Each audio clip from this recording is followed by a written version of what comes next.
Tonight, follow along as we unravel the haunting tale of the Weepy Voiced Killer, a figure whose crime struck the fear in the hearts of the people in Minneapolis, St. Paul. Join me as we dig deep in the mystery behind the tears, the terror, and the twisted mind of a killer who left a trail of tragedy in his wake, one call at a time. It's time to start the show. Let's hit it.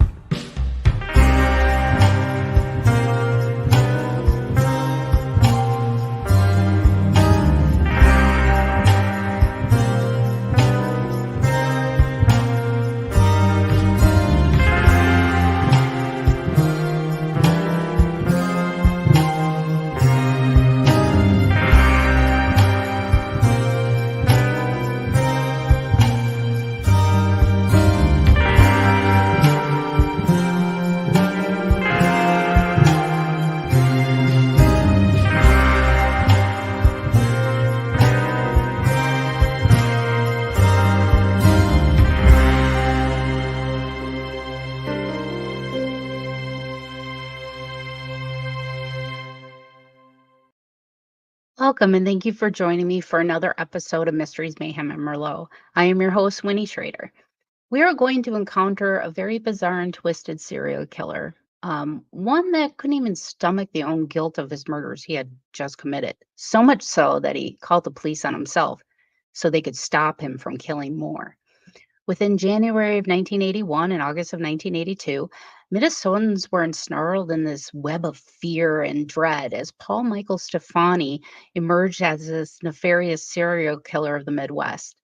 His moniker, the Weepy Voiced Killer, Stefani left this indelible mark on our criminal history here in Minnesota, not merely for the brutality of his heinous acts, but the 911 calls he left behind to confess what he'd just done. He did what? It was through these emotional, sorrow-laden phone calls, a twisted ritual of sorts, that Stefani communicated directly with police, further intertwining his evil needs with a surreal and unsettling vulnerability. Now, Karen Potak was a young 20-year-old college student that was attending the University of Wisconsin. She was in St. Paul December 31st, 1980, attending a New Year's party with her sisters and some friends. Anywhere between midnight and 1 a.m., Karen's group got ready to leave, and when they noticed she was nowhere to be found, unbeknownst to them, Karen decided to walk the short distance back home. She took the route near Pierce Butler Road and Syndicate Avenue in St. Paul, where she was ambushed by an attacker. She was bludgeoned over 10 times with a tire iron, stripped, and left for dead. Around 3 a.m., January 1st, 1981, a call came in to 911. Yes, please. This is an emergency. Please send a squad to Pierce Butler Road, Molenberg Manufacturing Company, machine shop. Please, there's an ambulance too. There's a girl hurt there. Can you tell me what happened to her? Just hurry. She's laying on the ground in the back by the railroad tracks, by the edge here. Hurry. What's the address? I don't know. Who are you? Oh my gosh, that was unnerving. Well, Karen miraculously survives the brutal attack on her by Paul Stefani, but it left her with severe brain damage and long-lasting health issues. With the damage that she sustained during the attack, it left her with no memory of it or who attacked her. So some time has passed now since Karen Potak was brutally beaten and left for dead, and all was quiet until June 3rd, 1981. Kimberly Compton was a 18-year-old small-town girl from Pepin, Wisconsin, and as she stepped off the bus, she was excited to get to her plans to start her new life here in Minnesota, but first, food. She walked across the street to the now famous Mickey's Diner in downtown St. Paul. There she sat down alone in a quiet diner to have a meal and to start planning what she could explore in the new city. Just a few booths down from hers, though, sat Paul Stefani. He noticed that she was alone, so he walked over to her and introduced herself. They began to chit-chat about her and how she was new to the area. That's when Paul offered to show her around St. Paul, witnesses said. They got up after their meal and left. That was the last time Kimberly Compton was seen alive. 8 hours later. Oh, you find me? I just somebody with an ice pick. I can't stop myself. I can't. Somebody help. Now, at first they thought it was a prank call, but one thing that stood out that was mentioned was ice pick. That information was not public at the time, so only the killer would know that information. Kimberly Compton was found face down near a road construction site near the Mississippi River just south of St. Paul. Reports say that Paul took her up to the secluded area to show her a good view of the city and lured her out of the car to take a look. That's when he brutally attacked her with an ice pick, injuring her 61 times. When the police arrived at the scene, they could not find anything to identify her or other than a key they found in her pocket. It belonged to the bus depot that was across the street from Mickey's Diner. They found the locker that the key belonged to and proceeded to open the locker. There, they had found her belongings in the locker, and now they had a name to a face. When the autopsy was performed, they found undigested food in her stomach, which is now putting some puzzle pieces together for the homicide detectives on the case. They could trace Kimberly from the bus station across the street to Mickey's Diner, so they immediately went to the diner to interview the staff that was working when Kimberly was there. None of them could come forward with anything that would help the case move forward. Another roadblock, and now the case has stalled again. Until on July 21st, 1982, Kathleen's friend Carol Kellog drove to Kathleen's house in Roseville, Minnesota. It's just a little suburb just outside of Minneapolis, St. Paul. Well, Carol was picking up Kathleen so they could take their trip to Mackinac Island in Michigan. Carol knocked on Kathleen's door multiple times, no answer. So Carol let herself in to find Kathleen. She began calling out for Kathleen, still no answer back. Carol began searching room to room when she found Kathleen face up in the bathtub, as if she were taking a bath. Her death at that time was ruled an accidental death. Paul did not make a call after Kathleen's murder, but there's more to that a little later.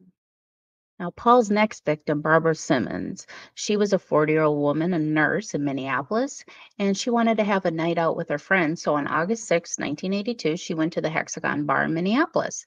She was having a great time, and she met what she thought was a nice man at the bar that night. They hung out most of the night, and when she was ready to leave, she said to the waitress that was serving her that night, "He's cute. I hope he's nice since he's giving me a ride home." Barbara's body was found the next day with multiple fatal wounds. And then another call came in. Don't talk, just listen. I'm sorry what I did to Compton. I couldn't help it. Don't know why I had to. I am so upset about it.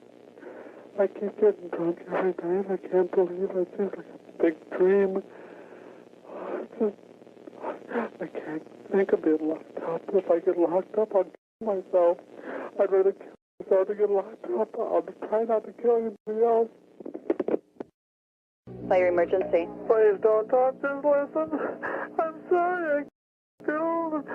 I her 40 times. Kimberly Compton was the first one over St. Paul. I don't know what's the matter with me. I'm sick. I'm going to Where are you? If somebody dies with a red shirt on, it's me. I killed both days. I'm sorry. I'll never make it to heaven. Whoa. That makes the hair on my arm stand up. That's creepy. What would cause a human being to be like this? Well, here's a little backstory on Paul. Paul was born September 8, 1944 in Austin, Minnesota. Well, the only thing really known in Austin, Minnesota is Paul Stefani and, yes, the Spam Museum. Paul was raised in a strict Catholic home where he was the last of 10 children before his parents divorced. Paul's mother remarried when he was just 3 years old. Allegedly, Stefani's stepfather was very physically abusive to him and his siblings and would often hit their children, sometimes even knocking them down the stairs. According to the Star Tribune, Stefani moved to St. Paul in the mid-1960s and began working as a shipping clerk and janitor. He was briefly married and even had a daughter, but eventually divorced, and his wife and child left him behind. It was around then that his violent impulses really began to materialize.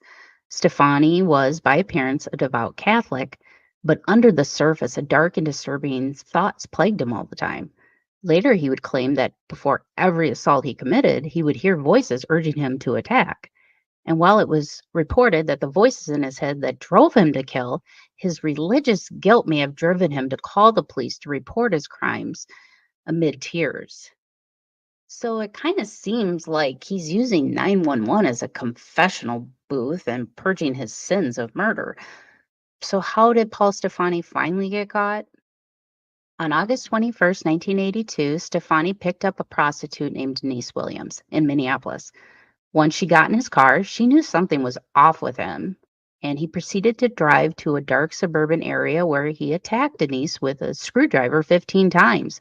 Denise managed to get away by breaking a glass bottle over Stefani's head and causing cuts to both his face and head. She began screaming, which caught the attention of a man that didn't live too far away. The man ran over and began wrestling with Stefani, causing Stefani to flee the scene. But at least Denise got an ambulance called for her so she could get to the hospital so they can address her wounds. Now, when Stefani reached his apartment, he realized how bad his wounds were, so he sought medical help and called the local hospital. The nurse that took the call recognized his voice. She jumped up and screamed, "That's the same voice that's been on the news about the weird phone calls 911," which led the police right to Stefani's front door. Stop breaking the law! Denise Williams also later identified him as her attacker as well. Now, during the trial of the Simmons case, they had Stefani's ex-wife and a woman that lived with him for some time testify that the voice on the 911 calls was Stefani's voice. Stefani was found guilty of the murder of Barbara Simmons and the attempted murder on Denise Williams. He was sentenced to 40 years in prison. In 1997, Stefani was diagnosed with skin cancer and had less than a year to live. Being the staunch Catholic that he was, he came clean and confessed to the murders of Kimberly Compton in 1981, drowning Kathleen Greening in 1982. Remember earlier when they deemed her death as an accidental death?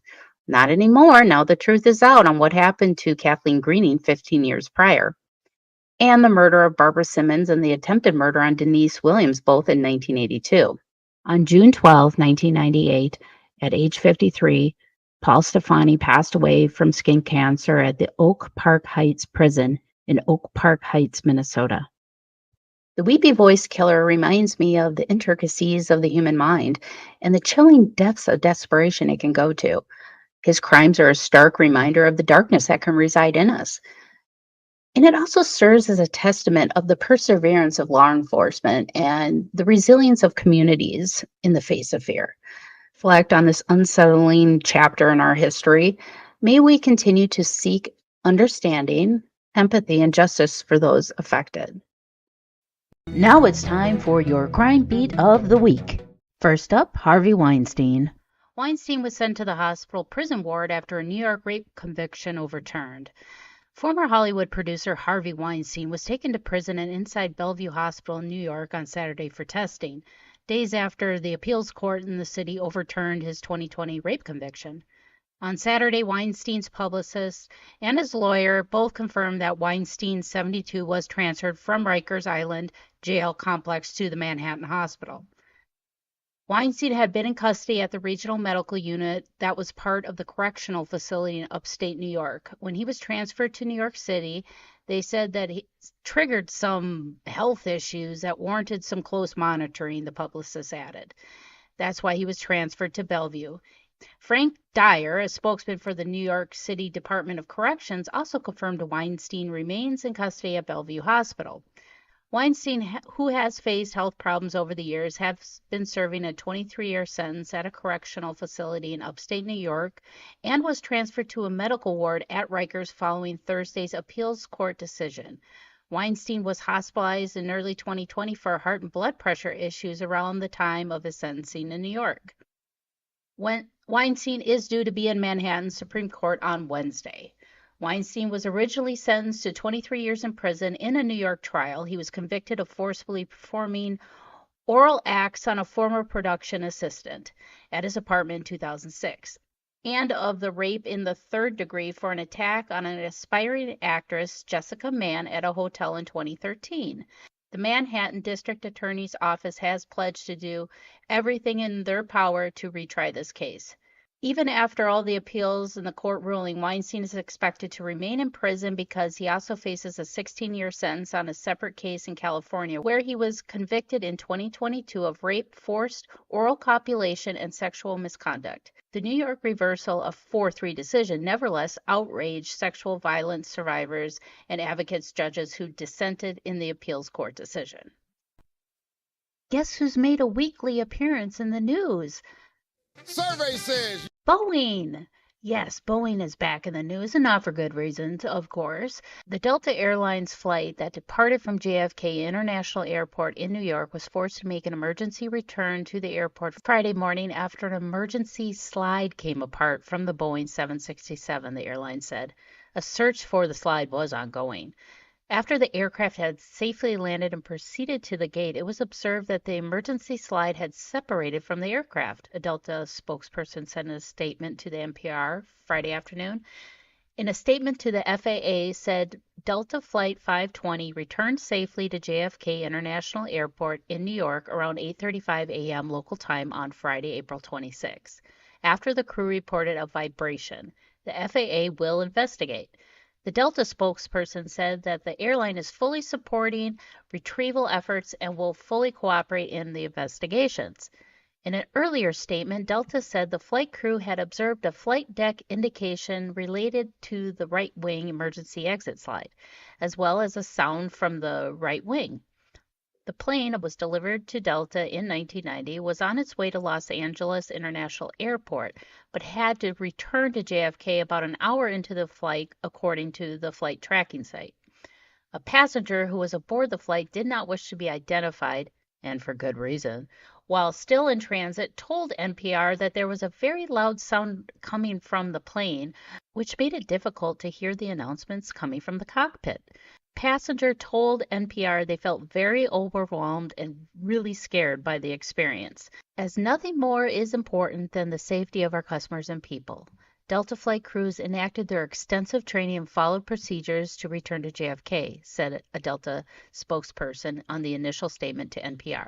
The airline said that the flight crew declared an emergency with air traffic control to receive clearance to return to JFK.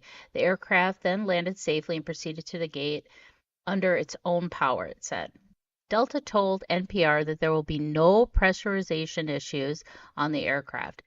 It said that the plane has been removed from service and will be thoroughly evaluated. An aircraft is generally operable for an average of 30 years before it's decommissioned, according to Flexport, a global logistics workflow company. The aircraft involved in Friday's incident is around 34 years old, and its expiration date was previously May 2028, according to the FAA.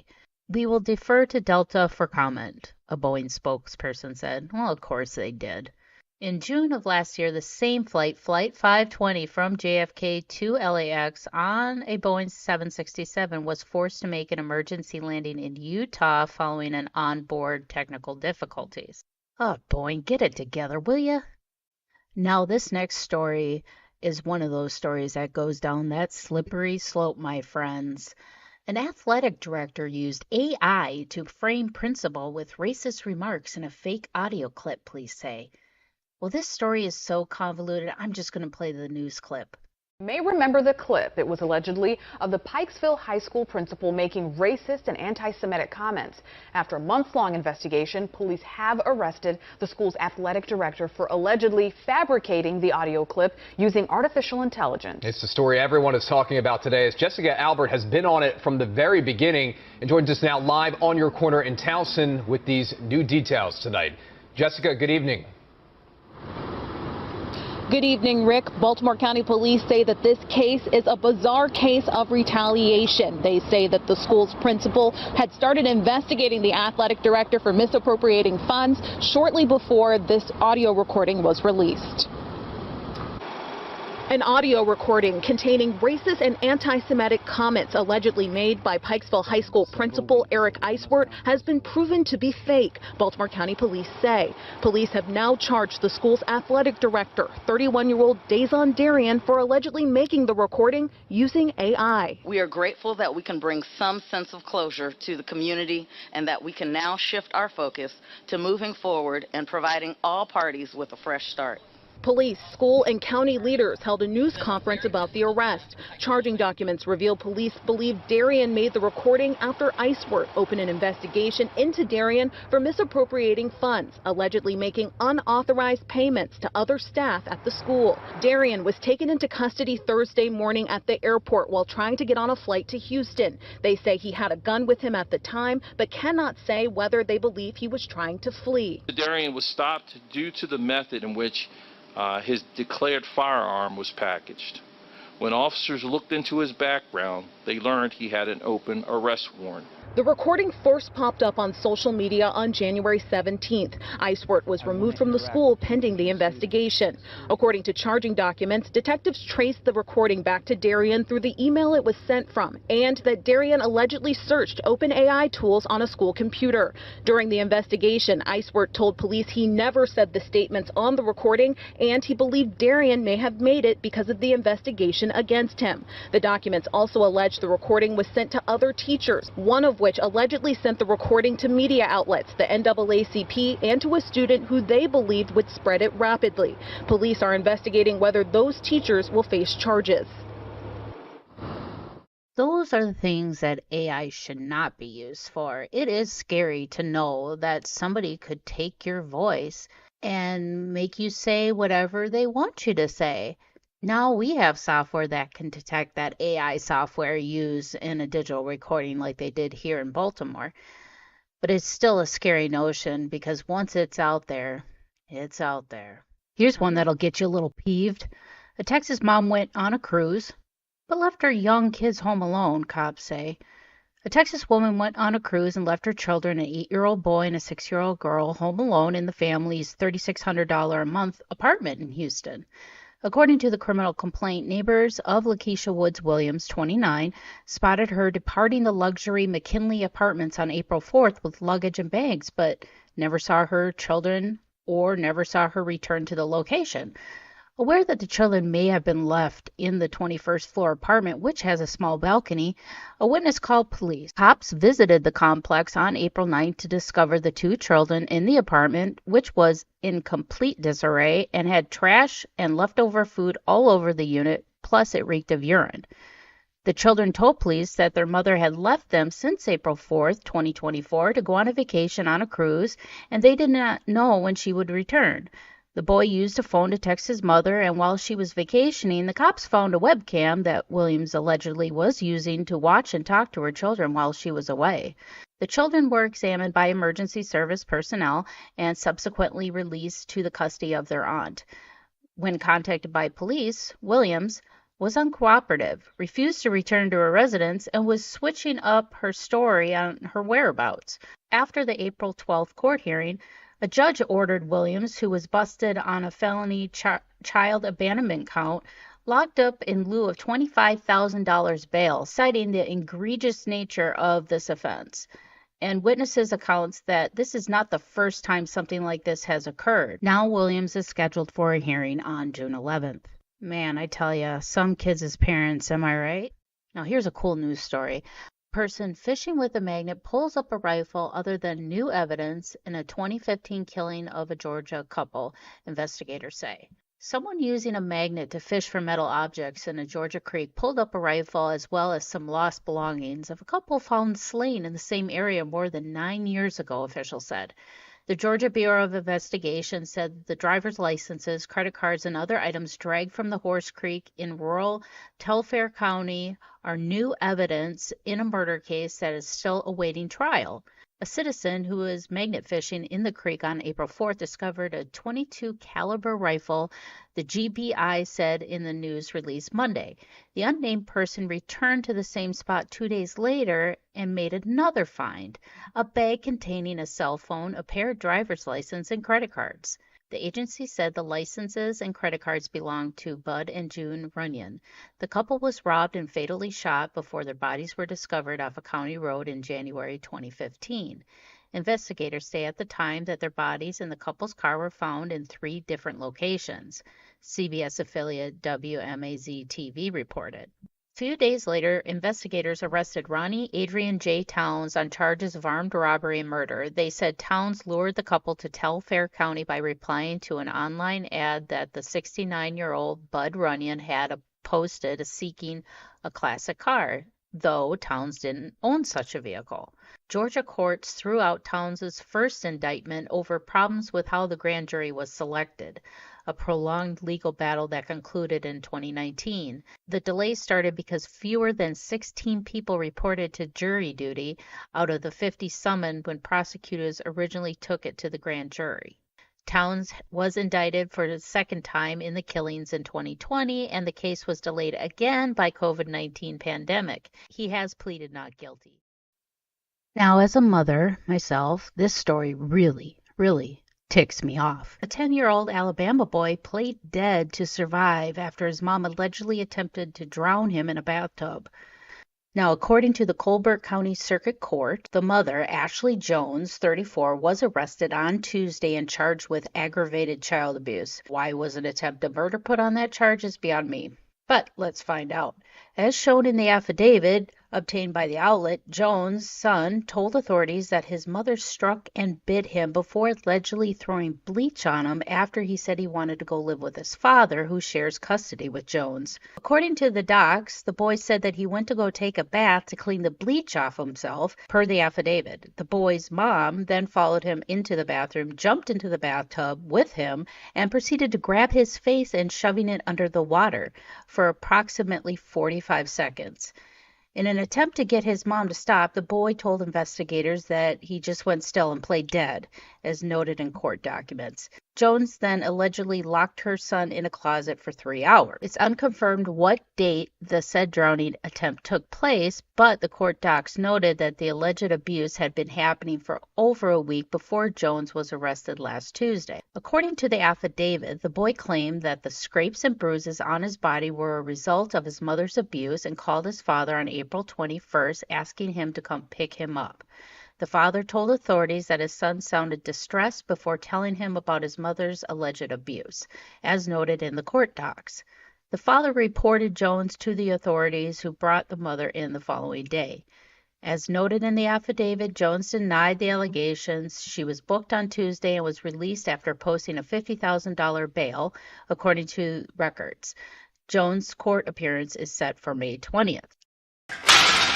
Last but not least, for our crime beat of the week, Oklahoma fisherman believed friend was going to sacrifice him to Bigfoot. Larry Sanders, not this Larry Sanders, this Larry Sanders, was convicted of first-degree murder and faces life in prison without parole. A fisherman admitted to killing his buddy because he planned to feed him to Bigfoot after summoning the mythical creature, according to Oklahoma prosecutors. Larry Sanders was fishing with a friend, Jimmy Knighton, in the South Canadian River in Pontatomac County, Oklahoma, when Sanders suddenly strangled Knighton after claiming to see Sasquatch-looking creatures down the stream.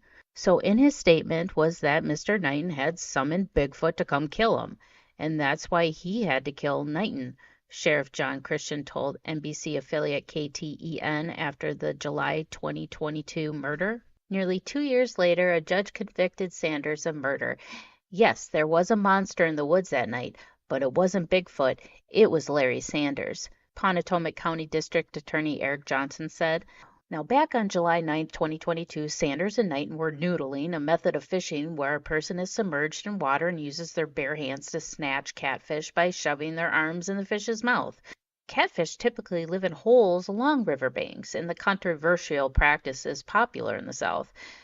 During their expedition, Sanders claimed that he saw 3 Sasquatch-looking figures by the river and believed Knighton was going to kill Sanders and send his body down the river as a snack for the Bigfoot creatures.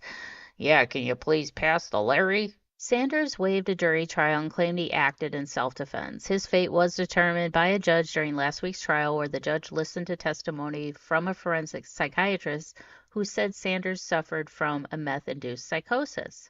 That's when Sanders wrapped Knighton in a deadly chokehold. Law enforcement found Knighton's body the next day. Knighton's son, Arian, who was dating Sanders' daughter at the time, said during the trial that Larry was talking fast and frantic. I asked him, "Where's my dad?" And he said, He's not coming back, Arian Knighton testified. Sanders' daughter, who had a strained relationship with her father at the time, said he confessed to killing Knighton at least 5 times. Sanders was ultimately convicted and faces life in prison without parole. Thank you for listening to Mysteries, Mayhem, and Merlot. And until our next case, my armchair detectives, stay safe, stay vigilant, and stay aware. I'll see you next week right here on Mysteries, Mayhem, and Merlot on the Paranormal 60 Network.